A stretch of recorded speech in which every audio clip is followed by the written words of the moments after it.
Olá, amigos, amigas, querido povo de Deus, a todos que nos acompanham pelo nosso canal no youtube.com/paróquia Nossa Senhora do Brasil.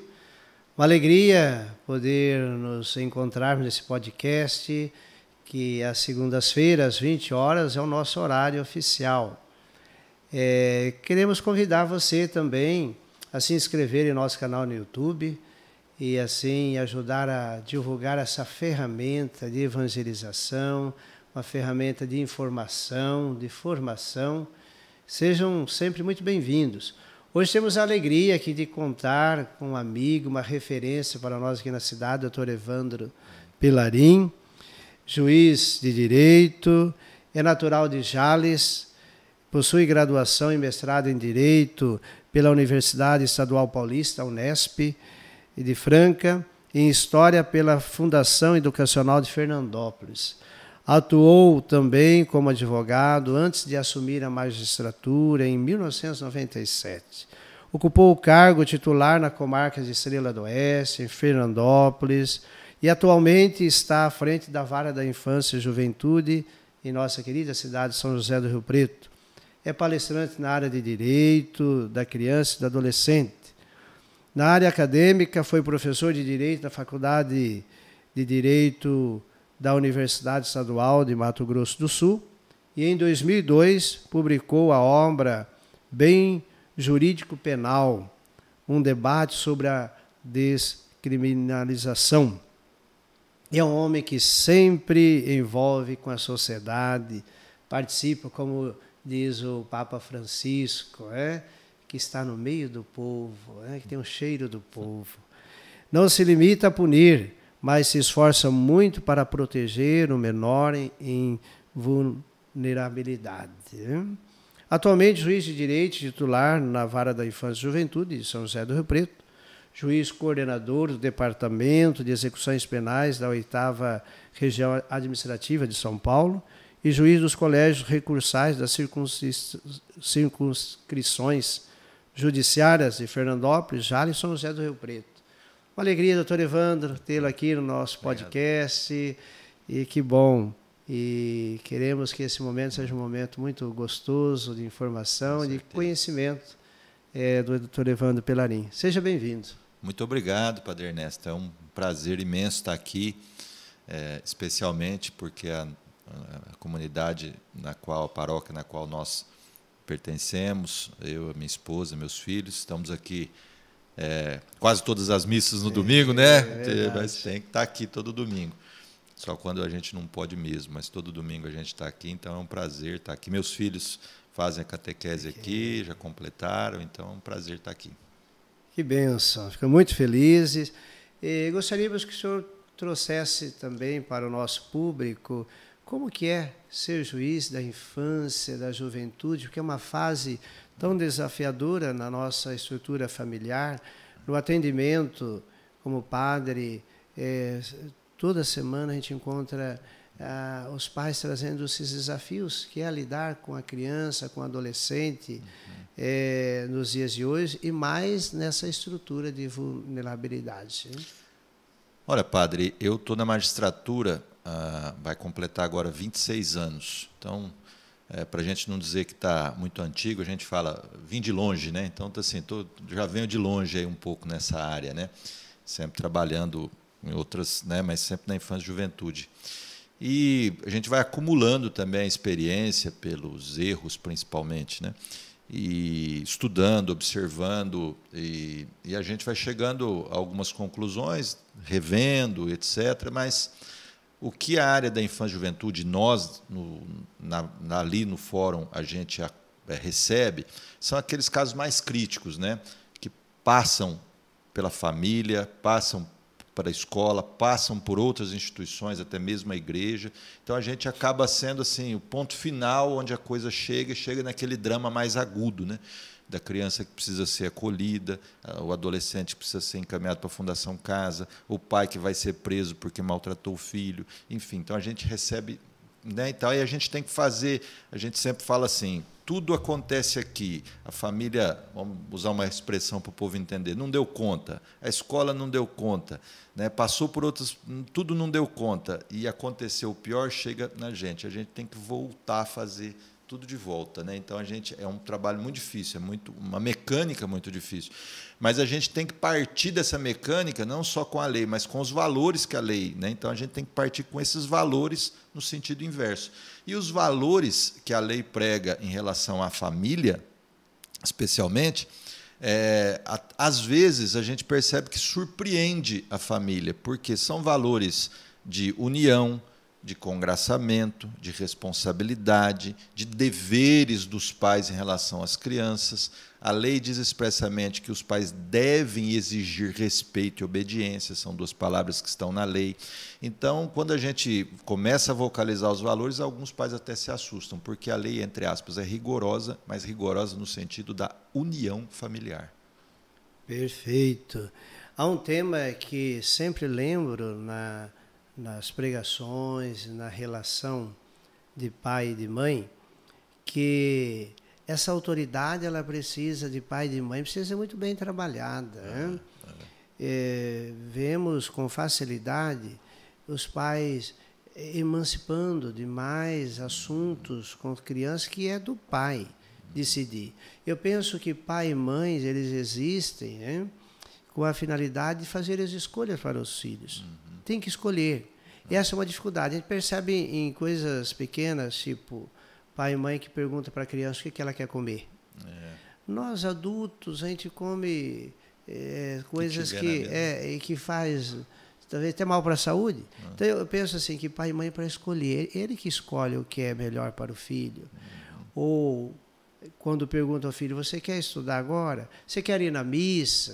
Você quer fazer isso? Quer passear? Onde você quer ir? Então, o pai vai perdendo essa autoridade. Então, eu vejo que precisa ser reavivada essa autoridade e pai e mãe não ter medo de ser autoridade. É lógico que isso vai trazer um desgaste, isso não vai agradar, mas essa autoridade nós só encontraremos em casa. Né? Padre, né, no nosso caso, a gente tem que aplicar a lei. Então, até quando eu converso com pais, eu sempre cito, igual essa semana eu tive numa escola, toda semana a gente está em escola conversando com os pais, eu falo para eles, entram aí no Google e digitam Código Civil, artigo 1634, que ali está estipulado quais são os deveres dos pais em relação aos filhos menores de 18 anos. Então, até os 18 anos, a lei entende que a pessoa é incapaz. É o termo que a lei usa. Ela está sujeita, submetida ao poder dos pais. Ao poder, é o nome que está na lei, ao poder dos pais. E ela lá diz que os pais devem criar, educar, alimentar, ter consigo os filhos, ter consigo, olha só, né, etc, etc. E exigir, o verbo que a lei usa, dos filhos obediência e respeito. E serviços de acordo com a sua idade e condição. É claro que a lei subentende, presume a inteligência e o bom senso das pessoas, o que faz bem. É evidente que você não vai catar uma criancinha por para lavar banheiro, mas a gente sempre diz para os pais, aquele meninão, aquela meninona, né, que já está com 10, 12 anos, tem que arrumar o seu quarto, tem que ajudar a limpar a casa, tem que ajudar nas tarefas de casa. E os horários, como o senhor disse, é quem tem que colocar os pais, que hora levanta, que hora dorme, que hora é o almoço. Né? Então, essas coisas mínimas constituem o cumprimento da lei mesmo. Né? A lei não vai a minúcias, né? Mas ela dá esse chavão onde os pais têm que se encaixar aí. Perfeito. Há uma imagem, eu fui educado numa estrutura rural, né? Mas de pais muito presentes e as coisas eram conquistadas. Né? E o papai nos ensinou a participar do orçamento da casa. Mesmo lá no sítio, com aquela formação dele da parte rural. Então, nós fazíamos as compras semanais. Né? Ia lá, pegava a charretinha e uma semana no mês, eram os filhos que a gente cotizava entre nós e nós que comprávamos. Mesmo com toda a nossa receita, ia para o caixa da família, do salário. Aquilo que nós fazíamos além do horário, nós tínhamos que participar com uma compra semanal dentro do mês, né? Então, eu percebo, com esse tema que o senhor traz, que também há uma posição, uma fala de pais que diz, olha, o que eu passei, eu não quero que o meu filho passe. Está errado. Está errado, né? O que o senhor pensa? Exatamente, padre.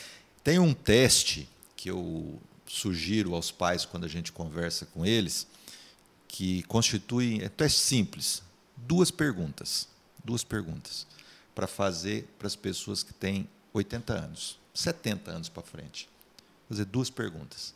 A primeira, eu já fiz esse teste várias vezes. As respostas, para não dizer todas, quase sempre vão no mesmo sentido. A primeira pergunta era: como era a educação que os seus pais, já falecidos, né, para essas pessoas dessa idade, eles respondem: papai era muito rigoroso, mamãe mal podia olhar. E cria uma concepção de um ambiente que, na interpretação da pedagogia de hoje, seria um ambiente opressor, opressivo, que é essa pedagogia do momento, não digo toda ela, né, mas essa pedagogia do momento. Mas, bom, se a gente pensar com essa cabeça desse jeito e olhar para o jeito que foram criados, então faz a segunda pergunta. Mas quer dizer que o senhor e a senhora não gostavam do seu pai e da sua... Primeiro que eles falam papai e mamãe, né? Eles não falam pai e mãe.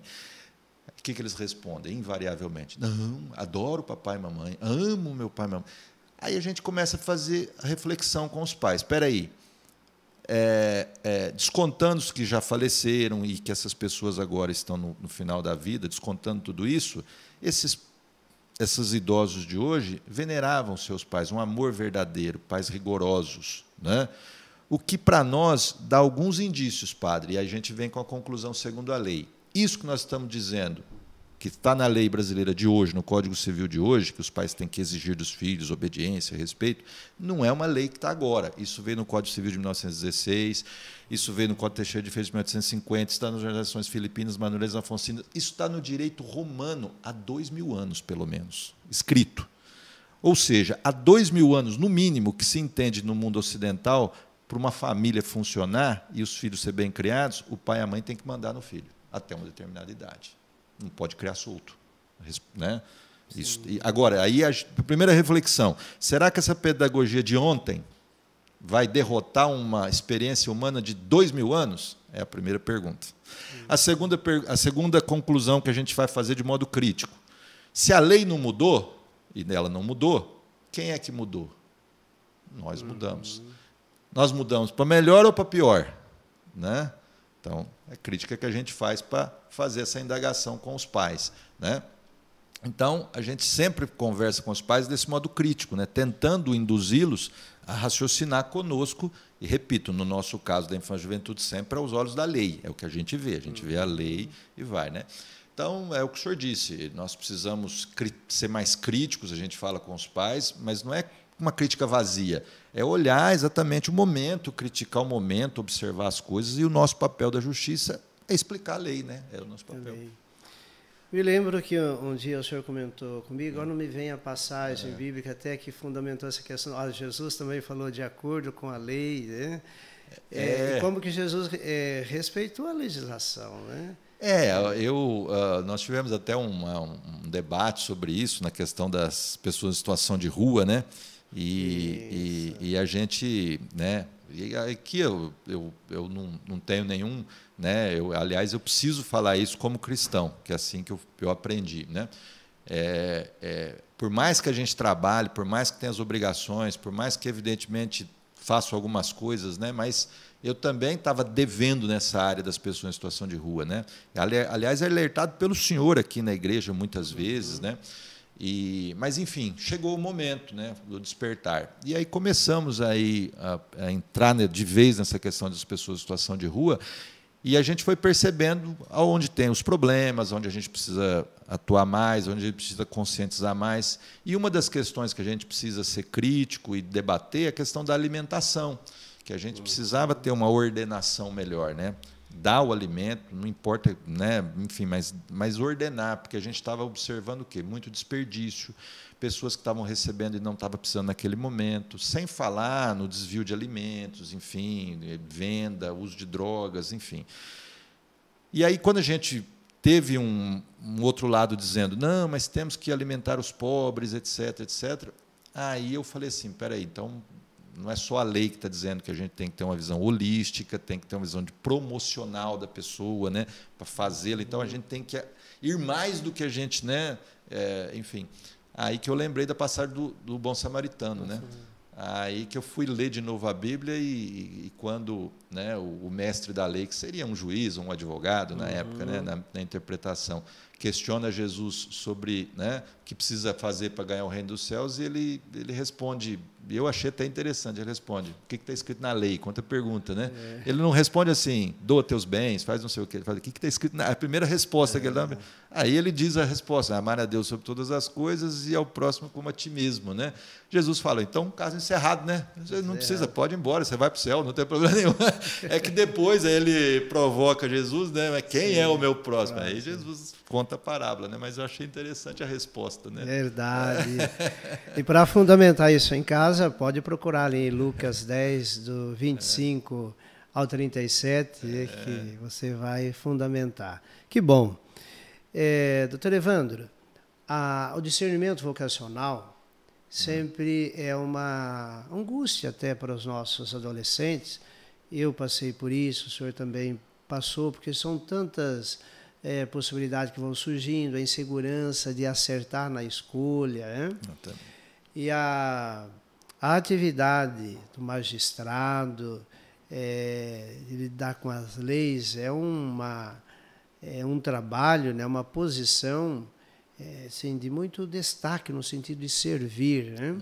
Então, como que nessa trajetória que foi percebendo, foi no caminho, que foi percebendo as aptidões, ou já tinha isso no coração como algo, desde criança, o desejo ser isso? Não, padre, eu nunca tive essa intenção, esse sonho, nada disso. Na verdade, desde criança, eu falava muito em ser médico, né? Médico, sempre perseguia, achava que ia fazer faculdade de medicina mesmo. Mas olha, eu fiz um teste vocacional no terceiro colegial, porque eu não ia muito bem em exatas, biológicas, mas humanas sempre fui muito, muito bem as notas, né? Mas fiz o teste vocacional e a psicóloga acabou indicando, na época eu me lembro, que eu estava mais apto para a de humanas. Isso foi no meio do terceiro colegial. Chegou, eu falei assim, vou confiar no técnico, né, o que ele está fazendo. E fiz vestibular, né, para a USP e para a Unesp. Passei na Unesp e fui fazer a faculdade. Tomei um choque, né, porque a faculdade de humanas é uma bagunçona assim, no começo, mas depois engrenei, estudei, terminei a faculdade também sem nenhuma, sabe, sei lá, eu pensava em voltar para ajudar meu pai, que mora lá em Cacilândia, Mato Grosso do Sul, sabe? E fiquei até 6 meses lá, porque emagreci muito, fiquei um pouco doente, então fiquei 6 meses para... vou para São Paulo. Eu fui para São Paulo, arrumei trabalho, comecei a advogar e fui fazer concurso e acabou dando certo na magistratura e entrei. Foi assim, meio que... Há uma expressão que eu gosto sempre de lembrar para mim, que o milagre é no caminho. Então, também, o discernimento vocacional, ele vem no caminho, né? Deus vai apontando os caminhos a partir da experiência, né? Então, já que a gente está num ambiente propício para isso, né? Tenho poucas testemunhas, né, do que eu vou falar, mas tenho. Na véspera da prova, porque a prova da magistratura é uma prova demorada, né, para a gente entrar no cargo do juiz. Então, leva aproximadamente 1 ano. São várias fases, é complicado, é desgastante, sabe? Então, você fica uma pressão muito grande. A última fase é a fase oral. Então, você fica num local público, que todo mundo pode entrar para ver, e você é questionado por 1h30, 2 horas, por desembargadores, advogados, enfim. E eu me lembro que na véspera dessa prova, que é a última, né, eu falei, nossa, me deu branco. Parece que eu não estou lembrando de mais nada. É que era normal. E eu comecei a desesperar. Era à noite, eu falei, nossa, não vou nem dormir, não estou lembrando mais nada, parece que sumiu tudo da cabeça. E eu peguei e liguei para meu pai. E meu pai pegou e falou assim, abre a Bíblia aí na passagem de José no Egito. E vamos ler junto, né? E ele falou, lembra dessa passagem, né? E fui para a prova oral. E, de fato, foi assim, foi um milagre, porque parece que no outro dia voltou todas as coisas. Perfeito, né? Quero fundamentar essa ida de José para o Egito, Lucas 2. Dê uma olhadinha lá, uma passagem maravilhosa de ensinamento e de inspiração e de encorajamento.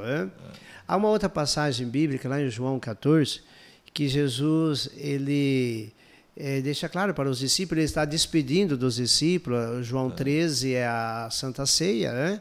Então é o contexto do testamento de Jesus. E ele diz aos discípulos, olha, eu estou retornando ao Pai, e eu e o Pai enviaremos o nosso Espírito, o Espírito Santo, que vai lembrar tudo o que eu vos ensinei. Então, como é fundamental nós fazermos a nossa parte. Porque às vezes nós queremos, e acontece com facilidade, que Deus faça o possível. O possível é nós que temos que fazer. O doutor Evandro, o que ele fez? Fez todo um caminho, o estudo, as disciplinas, as renúncias. Né? Depois o Espírito Santo, ele vai lembrar, Jesus diz, olha, não preocupei-vos nos dias que serei julgados, que o meu Espírito vai lembrar tudo que vos ensinei. Ou seja, tudo que está guardado dentro de nós. Então, estava guardado. Mas ali, aquele momento de cansaço, o Espírito Santo vem e ilumina o que está guardado. Aquilo do possível que foi feito, Deus faz esse impossível. Quando um jovem, um adulto, vem, padre, me dê uma benção que eu vou prestar um vestibular, um concurso. E eu falo, mas é agora. E na benção fala que o Espírito Santo te lembre tudo o que você estudou. Se você estudou para tirar 5, que tire 5. Estudou para tirar... E aí depois eu falo, mas assim que pensa é essa? Eu falei, não, mas você quer que Deus faça o que você não fez? Que bom. E como que nessa atividade tão aberta, né, que é a vida de juiz aberta, assim, não tem muito que horário, né? Não como conciliar a vida de juiz e também a família, né? É difícil, viu, padre? É muito difícil. Hoje, passa o tempo também, a gente vai se controlando melhor, mas até em casa, né? A minha mulher teve que às vezes me puxar a orelha, porque é muito desgastante, assim, né? É claro que você faz a opção também. Às vezes, né? A gente fala isso, às vezes as pessoas, eu me assusto, porque a impressão que se dá é que o juiz é muito restrito, não pode fazer nada e tal, mas é o contrário, sabe? Tem uma liberdade muito grande e é perigoso até, né? Então a gente tem que saber dosar essa liberdade e usá-la de acordo com a lei sempre, não de acordo com o que você acha do mundo, não é assim que o juiz acha, né? Que o juiz atua, mas para o bem do próximo, né? Fazer o máximo que você puder fazer, porque está na lei também, é um bem comum, está escrito na lei, né? A atividade tem que ser para o bem comum. Mas é difícil, viu, padre? É difícil dosar, porque a gente recebe muitos convites, né? Então, eu, né, falo aqui, né, com toda a delicadeza possível, né? Eu recebi convites para várias instituições, entidades, etc. Eu não aceito, não é porque eu estou desdenhando dos convites, é porque a minha atividade profissional e o jeito que eu trabalho já me esgota muito. Então, toda semana, pelo menos 1 ou 2 vezes por semana, eu estou em alguma escola, estou com alguma comunidade, estou fora à noite, né, e tal, sem falar de manhã, sem falar dos processos. Então, eu até declino exatamente por causa da minha profissão, que é muito pesada mesmo. Perfeito. Olhando para Jesus, Jesus ele tinha os seus momentos de privacidade, né? Como que Jesus valorizava a privacidade. Ele organizava as atividades, mas depois ele ia no colo do Pai, né? Falar com o Pai. Eu fico imaginando esse encontro na oração, Jesus com o Pai. Pai, olha, hoje teve isso aqui, eu tenho o meu lado humano. Então, essa privacidade, nesse mundo que vivemos, assim, de tanta necessidade das pessoas expor, né? Se expor, é importante ter a privacidade. Eu compreendo aqui a minha fala como padre, uma necessidade das pessoas estar no passeio, olha, eu estou aqui, né? Olha onde eu estou. Fico pensando, mas quem precisa saber onde ela está, né? Uma exposição. Então, olhando para Jesus, como que Jesus tirava os discípulos, vamos para um lugar à parte. O povo até não deixava, quando o povo já sabia os atalhos, né? Chegava primeiro lá, né? E Jesus, com seu amor, atendia a todos, mas sempre tinha essa privacidade. Então, diante dessa privacidade, doutor Evandro, O juiz também, eu imagino que tem uma atividade esportiva, gosta que ele joga um futebol, uma caminhada, qual que é a paixão? Eu sempre pratiquei esportes, assim, não porque, sempre por gosto mesmo, sempre gostei muito, né? Jogava futebol, ainda. Agora eu cheguei aos 50, né? Esse ano eu fiz 50 anos, então então agora já assim vai jogar futebol, estica um pouco o músculo, né, e tal. E eu tenho muito medo de machucar. Graças a Deus nunca me machuquei gravemente, mas eu deixei o futebol de canto. Então eu faço natação 2 vezes por semana, faço pilates 2 vezes por semana. Faço pelo menos 1 ou 2 vezes musculação e sobrou no domingo um tempinho de manhã, vou pedalar. Né? Olha, faço uma atividade intensa. Né? Isso aí o senhor falou, a privacidade. Né? Essa é a minha. A minha privacidade é o esporte. É onde eu relaxo, é onde, sabe, toda atividade. Às vezes, quando não tem nada para fazer, eu dou uma caminhada, sabe? Né? Vou eu e minha mulher, vamos dar uma caminhadinha. Né? Olha, então, olha o testemunho. Precisa, nos dias de hoje, ter uma vida organizada. Né? É possível e necessário fazer dentro desse equilíbrio. E a questão física, ela é fundamental para as nossas atividades, inclusive profissionais. O nosso Bispo Dom Vilar esteve aqui também, no nosso podcast, fez a abertura. E Dom Vilar, aos 65 anos, ele é um artilheiro no futebol, né? Às terças-feiras, nós vamos no racha do Televando, né? E terça-feira ele dizia, Padre Ernesto, eu acho que eu estou correndo muito, né? Falei, então precisa jogar mais localizado, né? Então é importante a questão das atividades. E se me permite só acrescentar algo que eu aprendi, eu não era assim, eu demorei muito tempo para aprender, padre, dormir cedo. Porque essa história de televisão e jogo de futebol que é muito tarde, por exemplo, eu adoro o meu Palmeiras, né? Mas campeão, hein? Mas mesmo em casa, a gente, até por causa das crianças que acordam muito cedo, eu tenho que acordar às 5h30 da manhã, fazer café para eles, preparar tudo, né? Então, 9h30, todo mundo vai para a cama. Começa 10 horas. Demorou para aprender isso, mas é um santo remédio. Dormir bem e dormir mais cedo possível é um santo remédio. Isso é um testemunho que eu posso dar aqui. Porque aí no outro dia você acorda às 5h30, você está disposto, faz, leva as crianças, o dia que eu não tenho nenhum compromisso, vou para a academia, já depois pilates no outro dia, e aí o dia rende, né? O dia rende, você não fica cansado durante o dia. Mas demorou para aprender, viu, padre? Eu era daqueles que ficava na televisão, não sei o quê, e vendo não sei o que no celular. Mas, enfim, agora acho que eu aprendi. É um testemunho, estou levando inclusive para mim. Eu preciso me organizar agora, foi fundo mesmo. Né? De fato, eu reconheço que eu preciso me disciplinar mais nesse horário de descansar. Né? A gente chega e sempre vai, eu vou dar uma olhadinha na TV, vou olhar as notícias do celular, e quando vê isso já deu 11 horas, 11h30. E eu percebi, padre, porque às vezes você dorme meia-noite e acordar às 8 da manhã, um dia que você pode, mas meu organismo, né, eu percebi que dormir no máximo 10 horas e acordar às 5h30 é melhor, sabe? Parece que, não sei... Porque o corpo ele já vai dando sinais às 22 horas, né? Então é importante. E nós, na espiritualidade, compreendemos que o caminho para o céu é abrir, né? E, inclusive, nesse sentido, precisa abrir mão, né? Abrir mão. O caminho para o céu é abrir o coração, abrir as mãos, abrir os olhos, abrir o tempo. E também nessa organização pessoal e familiar é preciso abrir mão. Não dá para... tem que eleger prioridades. Tem que eleger, dentro dessa perspectiva de eleger prioridades, como que o senhor vê a família nessa construção dos valores? Como que ela pode contribuir, compreendendo, eu como padre, compreendo que a família é o berço, né? Porque na família que nós aprendemos a ser pessoas humanas, humanizadas, os valores. Então, com essa visão da justiça, o que o senhor pode dizer para as nossas famílias, como família, construção de valores? Sim. Olha, padre, a gente tem que ser bastante claro nessas questões quando a gente conversa e pegar alguns valores que o senhor está dizendo aí, né? Um deles, que a gente insiste bastante, que está implícito, mas não difícil de ver na lei, é o valor da inocência das crianças. Esse é um ponto importante. Isso é um ponto importante.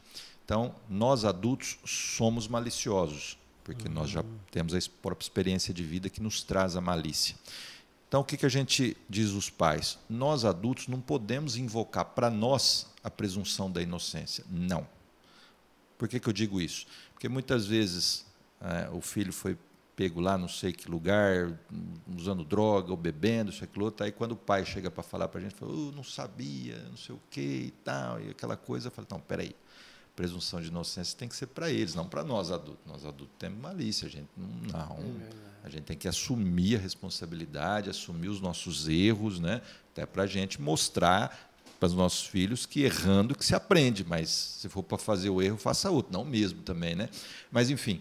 Então esse é um primeiro ponto. E aqui eu vou citar algum caso bem específico, padre, aproveitando essa audiência aqui, a gente tem que ser bem claro. Sexualidade, isso a gente trata a partir da lei, né? Repito mais uma vez, não é da minha visão de mundo, né? O que a gente diz aos pais, né?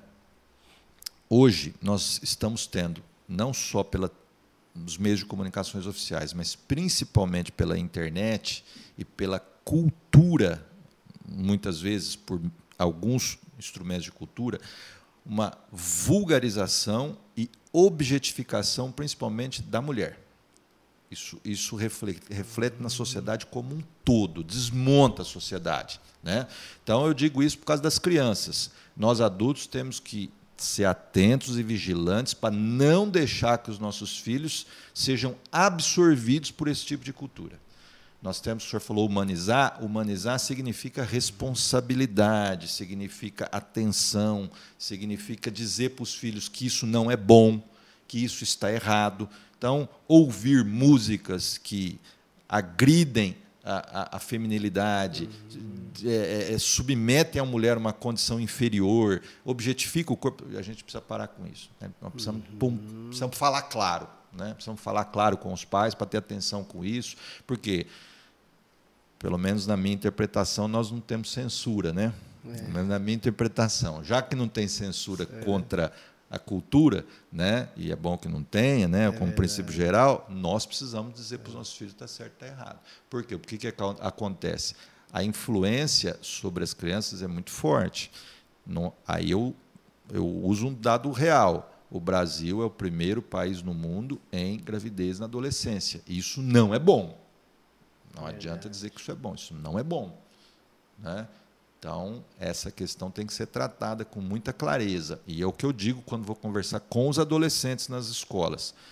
Abaixo de 14 anos, qualquer relação sexual é crime hediondo. Não tem conversa se a pessoa quis, não quis, se a pessoa é menor de 14 anos. De 14 a 18, se for num ambiente de exploração, que é algo maior que prostituição, mais amplo, também é crime. Então, autonomia sobre o próprio corpo nessas questões para a lei brasileira é 18 anos. Isso tem que ficar bem claro, tem que falar para os pais, tem que deixar... A lei tabela é assim que está na lei, né? Porque, senão, padre, essa questão, o senhor está falando de família, construção de família, planejamento, né? A gente precisa... Né? Agora, como fazer isso? A gente precisa tocar nesses pontos mais complicados, mais difíceis. É claro que todos nós temos limitações, mas eu... até agora, não encontro limitação para dizer o que está na lei. Então, tem que dizer o que está na lei. Perfeito, né? De acordo com a lei, como disse Jesus, né? E é verdade, nós temos um dos nossos trabalhos, com a oficina de Santa Rita, Capelinha de Nossa Senhora, confeccionar enxovais para as mães que não têm condições de preparar o seu enxoval.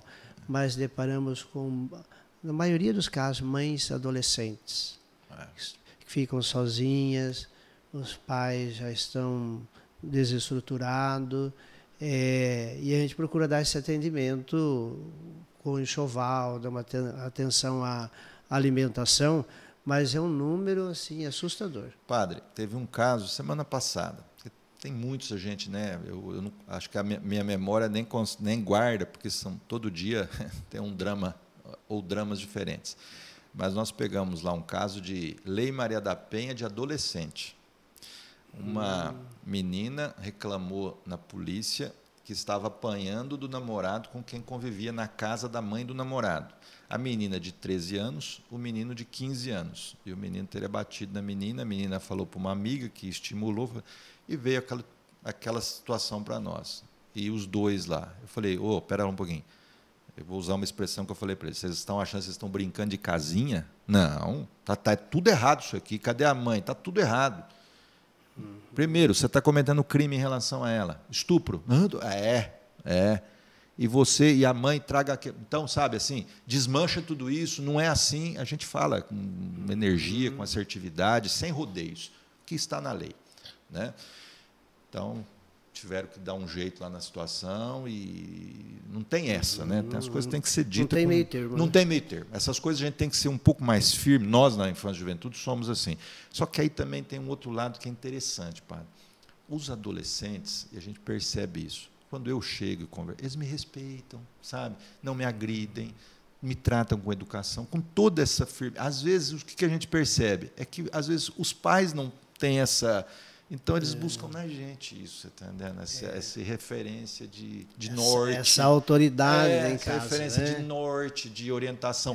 Ontem eu atendi uma menina de 16 anos que foi conviver com um namorado e também apanhou do namorado. Eu falei assim, mas escuta, que conversa é essa? Eu falei para ela, você tem a vida inteira pela frente.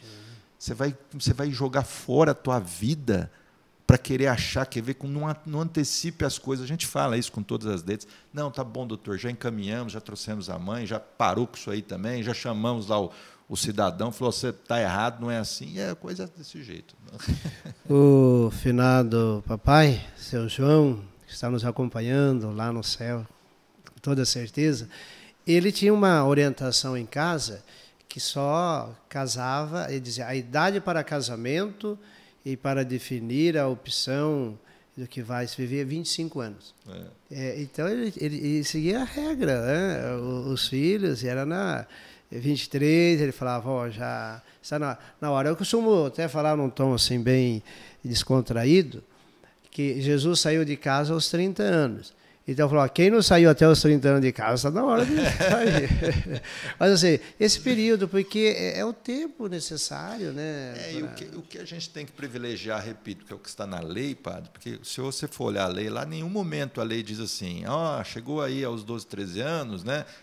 Vamos prever aqui o casamento, a união estável. Não existe isso na lei. O que a lei coloca para a criança e adolescente está lá. Primeiro, direito à vida. É a primeira coisa que está lá, direito à vida, à saúde, está tudo escrito lá, o que tem que fazer, direito à educação, está tudo lá, você vai pegando lá no Estatuto da Criança e Adolescente, está tudo isso, direito ao trabalho para o adolescente, em nenhum momento está dizendo direito, desculpa a expressão, mas para o pessoal entender, direito de brincar de casinha. Não existe isso. Então, é isso que a justiça vai pegar e proteger, vai em cima disso. Muito bem. Tem um tema que eu recebi esses pedidos, pergunta do doutor Pelarim, né? E que nós deparamos também na nossa vida pastoral, e eu costumo lembrar os casais na questão da adoção. Né? E alguns chegam, padre, vai conversar com o doutor Pelarim e tal. Então seria importante uma fala, o caminho, um casal que pensa em adotar, que é uma atitude muito santa. Eu costumo lembrar os casais que vivem essa angústia, que não têm filhos, e querem ter filhos, não conseguem. Fala, no dia do casamento, no altar, uma das promessas que o padre lhe perguntou aceita os filhos que Deus lhes confiar, educando na lei de Cristo da igreja. Eu falei, então, é os filhos que Deus lhes confiar. E se Deus deseja lhes confiar o filho para ser gerado no coração? Sim. Mas, às vezes, os casais, eles não têm, talvez, um pouco essa paciência. Como que é os protocolos? Tá. Quem quiser adotar, segundo a lei, pode entrar num site que chama CNJ, Conselho Nacional de Justiça. Se entrar no Google, você vai ver lá, Conselho Nacional de Justiça. Lá nesse site é intuitivo, tem um local da adoção. Você vai fazer um cadastro. Então, se você mora em São José do Rio Preto, esse pré-cadastro vai para o fórum. Aí, aqui no fórum, nós vamos convidar você a levar o restante dos documentos e você vai habilitar, você vai passar por um curso e você vai habilitar para estar cadastrado, pode ser a pessoa solteira ou casal, vai estar habilitado a adotar, né? Então, qualquer exigência da lei tem que ser maior de 18 anos, não cometer nada ilícito, e a diferença de 16 anos entre quem vai adotar e o adotando, né? Esse é o quesito. Agora, o que acontece?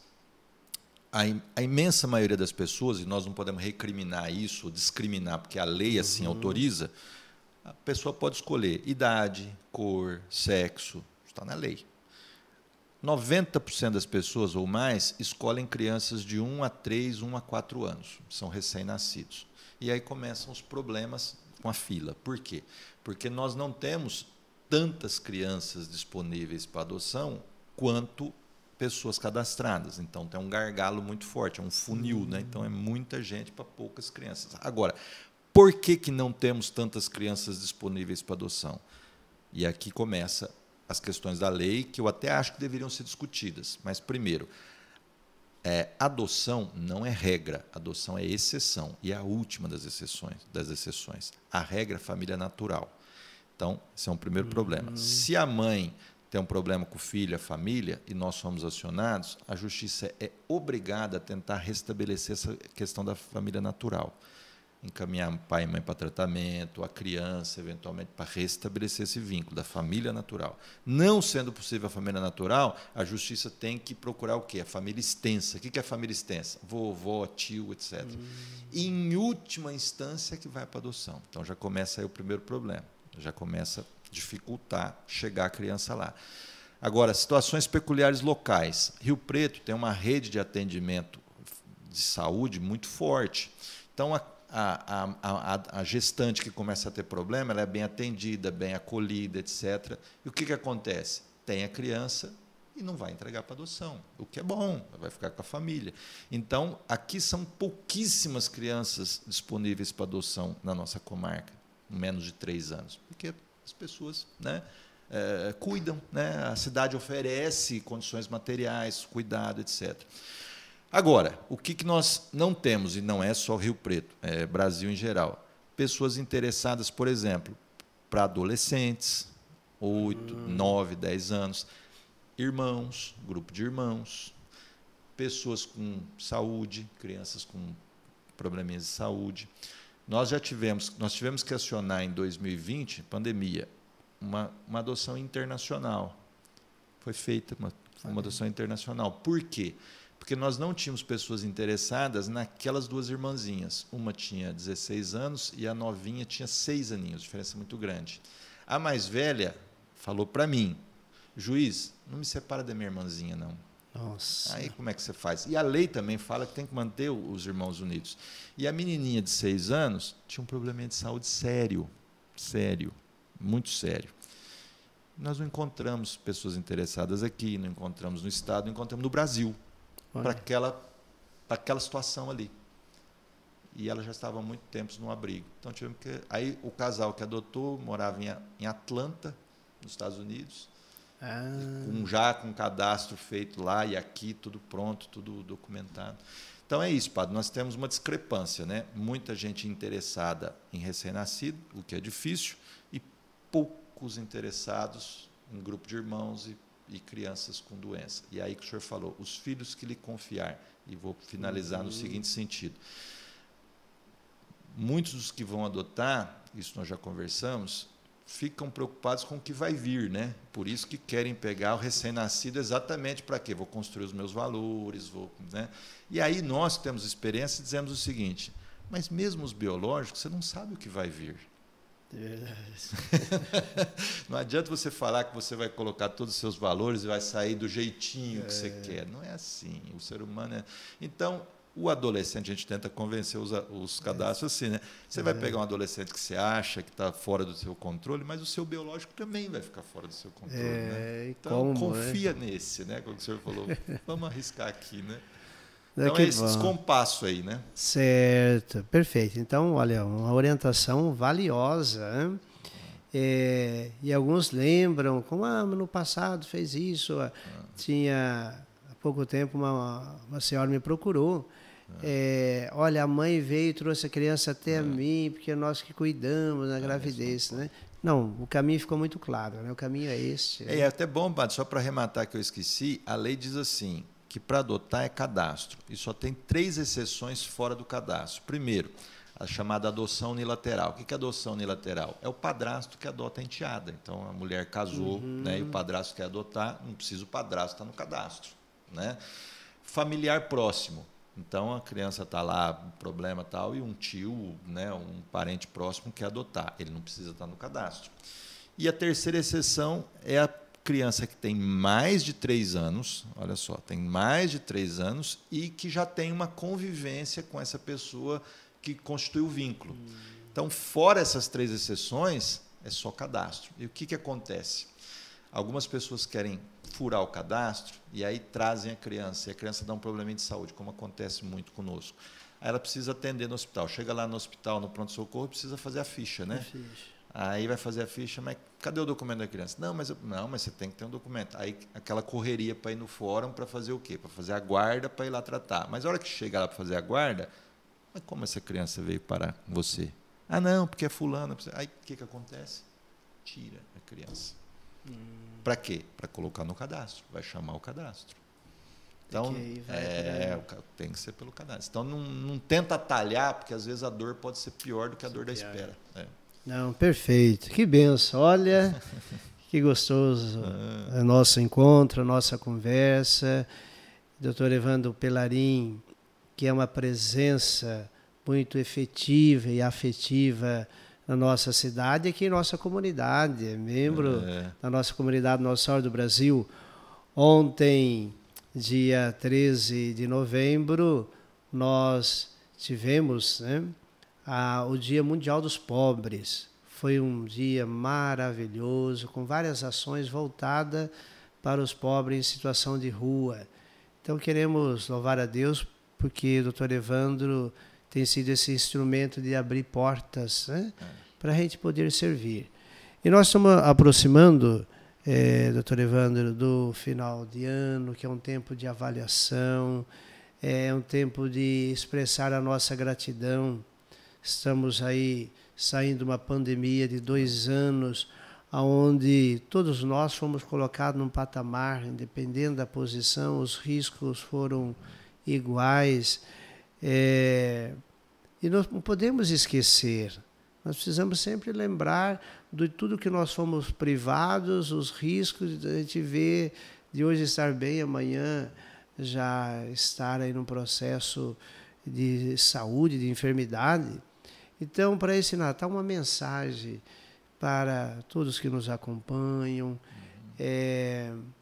um ponto de chegada, que é o final de um ano civil, mais um ano, um ciclo que se encerra, mas é um ponto de partida, né? Depois de todo esse período difícil, é preciso que nós sejamos muito mais humanizados. Uma pessoa que vai se tornando humana, ela vai se tornando divina. Nós enxergamos perfeitamente isso em Jesus Cristo. Ele, sendo Deus, ele assumiu a nossa humanidade. E quanto mais Jesus foi humano, mais Deus nós enxergamos nele, né? Padre, eu acho que é a forja que faz o aço, como é que é? O cachimbo que entorta a boca, essas coisas. A minha profissão acaba me forjando também, né? Não tem jeito. E embora a gente tenha falado aqui um pouco com uma certa aspereza, etc., mas ao o lado, né, como o senhor falou, o lado mais humano e fraterno da justiça, que é quando está na pessoa caída, né? Quando a pessoa cai, né? Então, a pessoa está caída, ninguém pode chutar um caído, né? Ao contrário, né? Está na lei também, estender a mão. Aliás, as pessoas em situação de rua, estender a mão. Então, se há uma mensagem que a gente tem que dizer, é para a gente exercitar mais a tolerância, a paciência, né? Não perder a fé, que é difícil, né? É difícil, né? O que eu encontro muito, aliás, o senhor uma vez disse isso aqui na igreja, E nós refletimos que a gente termina a missa, monta no carro com as crianças e vai até em casa falando do que foi falado na missa, né? E às vezes chega, o debate continua em casa na hora da janta, lá no domingo, né? E uma das coisas que o senhor falou aqui, que pegou, inclusive, com um texto que eu publiquei no Diário da Região, que é muito mais fácil a gente tomar parte daqueles que falam assim, não tem jeito mesmo, isso é assim mesmo, né? Fazer o quê, né? E aí parece que você fica forte como um dedo acusador, né? Parece que você se sente, né? Esse é o lado fácil da história, né? O lado difícil é você ver aquela pessoa recorrentemente caindo e você começar a julgá-la por estar caindo, quando você tem que, na verdade, ficar levantando a mão e puxando ela a todo momento, e confiar que uma hora vai dar certo, né? Não sabe quando, né? Então, eu acho que essa perseverança, né? Um presidente americano disse, nunca vi ninguém chegar no final com sucesso, vamos dizer assim, né? Com estudos. Tem muita gente que estuda e não consegue. Nunca vi com sabedoria, também sempre sabe e não consegue, né? Mas eu vi pessoas que chegaram lá com perseverança, né? Com persistência, Então, eu acho que, fazendo uma confissão aqui, se há uma coisa que eu sempre rezo para Deus, no meu íntimo, aquela oração pequenininha para mim, assim, nunca me deixe perder a esperança, né? Nunca me deixe perder a fé e a confiança nas pessoas, enfim. Que bom, que mensagem especial para toda a nossa comunidade, para os nossos ouvintes. Agradecemos de coração do Dr. Evandro Pilarim e agradecemos a sua audiência, a sua atenção. Ajude a divulgar esse canal e nós queremos fazer dessa ferramenta um espaço para você participar, trazendo de sugestão de temas. O Dr. Evandro Pilarim voltará em outro momento também para continuar tantos temas que a vida vai exigindo um conhecimento nosso para administrar bem. Então, agradecemos a sua atenção, doutor Evandro Pilarim, que Deus continue abençoando. Amém. Com muita saúde, muita Amém. Sabedoria. Fraterno abraço a todos.